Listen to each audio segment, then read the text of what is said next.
into the next area. So, as these systems get big and as the scale grows, right, management's looking for more visibility. Software release volumes are increasing. Microservices mean you could be doing, hundreds or thousands of releases where previously you might have done a few dozen.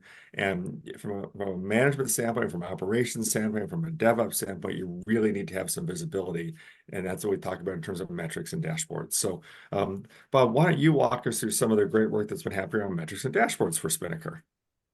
Absolutely. So yeah, so look, guys, I think metrics and dashboarding of those metrics is critical, right? Because you need to understand, if you think about this from the bottom up, and what I mean by that is from the foundation all the way up through to the roof, right? Like, I think when I look at this and we look at sort of what's been done here, one of the things that we've done as our and obviously worked with the community very closely on sort of identifying these things, and the community, sort of being able to expose these things through additional parts of the open source stack, like Prometheus, right? Where we can ultimately start at the bottom and say, okay, where are the building blocks of scale and performance when it comes to this, right? So as you can see here, for us at OpsMx, this was a huge win for us as our managed service evolved, where we can now expose things to customers of our managed service or our managed Spinnaker,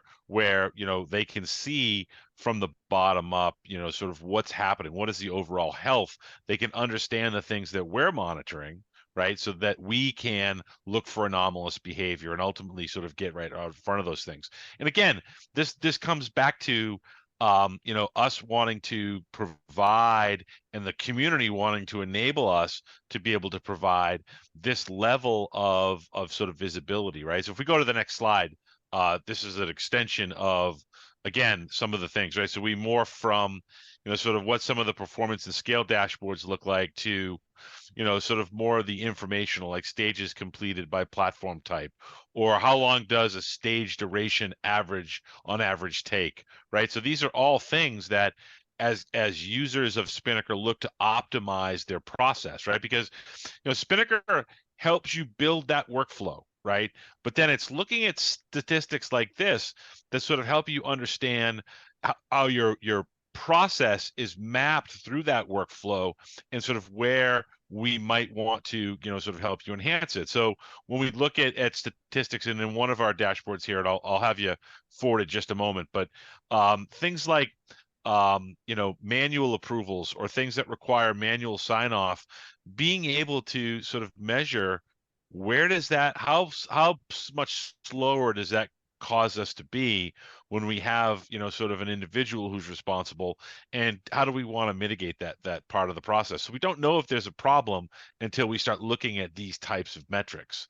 And so, here we are in terms of getting up to the Spinnaker level metrics, right? So this is before we were at sort of a lower level through things like Prometheus and database queries. Now we're into some of the more effective roll-ups, right? So if you think about the personas that are going to consume this as we go through this process, the further up the stack we get, the more interesting this becomes to sort of the dev teams, right? Now we're looking at things like the total number of applications that are being managed, or the total number of users that are active in the system, the total pipelines with intelligent gates, or the sort of gate breakdown, right, in terms of the number of gates per pipeline. Again, and I think what's interesting about those types of metrics are, boy, are they slowing us down? Is there any sort of correlation between putting in manual versus intelligent gates, right? So if I have 15 gates where I'm trying to pull in 12 different people from my organization to approve something, versus if I've got a way to go ahead and actually use Spinnaker as a workflow engine to sort of evaluate data outside of itself and ultimately create intelligent gates, I then can start to sort of move things along faster from a velocity perspective. David, the next slide, that would be great. Great. Oh, hang on. Zoom is not cooperating with me here. There we go. Yes. There we go. There we go.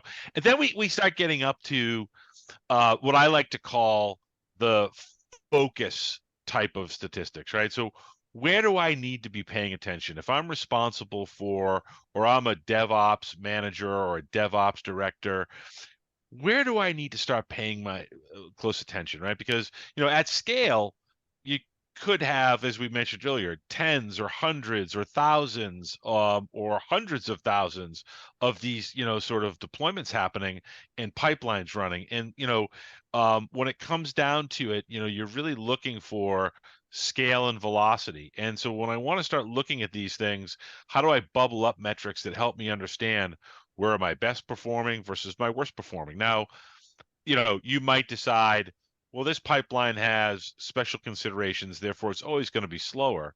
But that doesn't mean that you shouldn't be aware of that. Or, I want to go off this quarter and I want to make a very concerted effort in terms of working with teams to clean up the most failed or the longest running pipelines to see if I could put some energy into those, right? So here we're going to sort of start to expose that to you and help you understand sort of where you want to put some of that management energy or some of that remediation energy as it relates to these things. I think there's one more slide here. Yep, there it is. Perfect. There we go.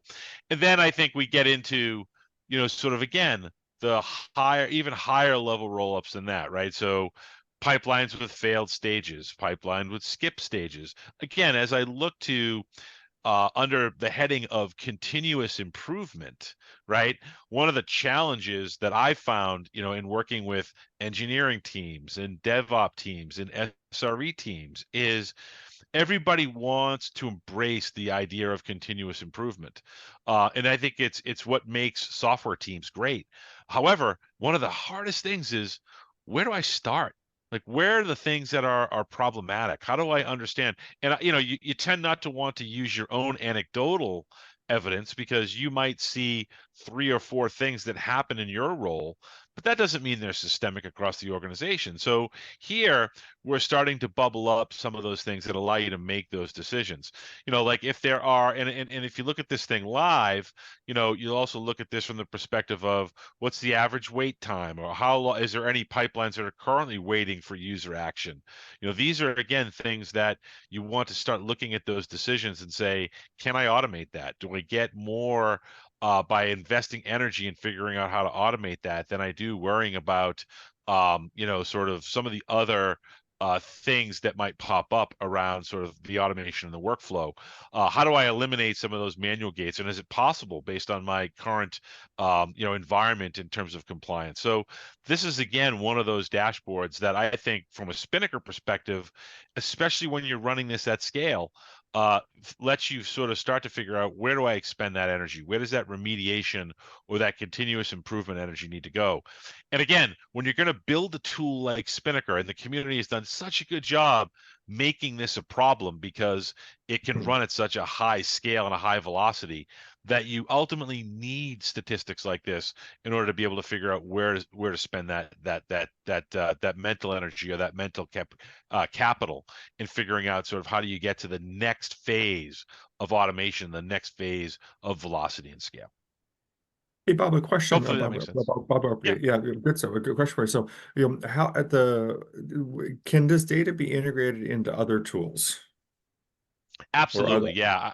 Yeah, absolutely. So I think from our perspective, we're actually traveling down the path of looking at things like Grafana. But like, if you think about what's happening on the back end here, this data is really just sort of sitting in a database, right? So, the architecture of the product is simple enough. And then ultimately, we've had customers that we're working with today that have said, hey, I'd like to make sure that, I get this out to a different system of record. So you might be looking to push this data, into some more cold storage or Splunk, or you might not want to, sort of overwrite in order to keep the database size manageable.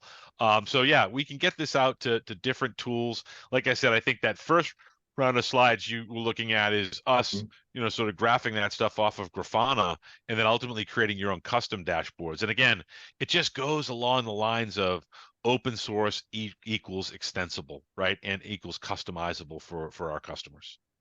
That's great. Great, great, great. And these Bob, great. panels also, you can customize them. So like Bob was mentioning, it's a Grafana queries type based one. So you want to create new graphs for yourself, then you can create a panel with a customized query and have it in your dashboard. For example, here we are seeing that awaiting user action. That's an interesting story in that the customer, they have automation in their pipeline that does automated checks for the policies and allows the deployment, but under some conditions, it expects user actions. So what they found was some of these pipelines were waiting for a long time because the user hasn't responded to it. So they wanted to see, can I come to a place and see if there are any pipelines across my applications that are waiting for the user input and then go there. So they put in a custom query and they have the panel here. They can come in, see if there are pipelines waiting for it and then go there. So that's the power where you have this customization and provide the visibility into the things that you care for within an organization. Not everybody may need that kind of a thing, but it's an interesting one there. Copy, that's great. Thank you for those comments, Bob, as well. I mean, I think, we've talked first about Spinnaker being kind of the most scalable platform. I think now we're seeing Spinnaker also is arguably the most manageable platform in terms of the level and the depth of insight and information that it gives you about your software delivery process.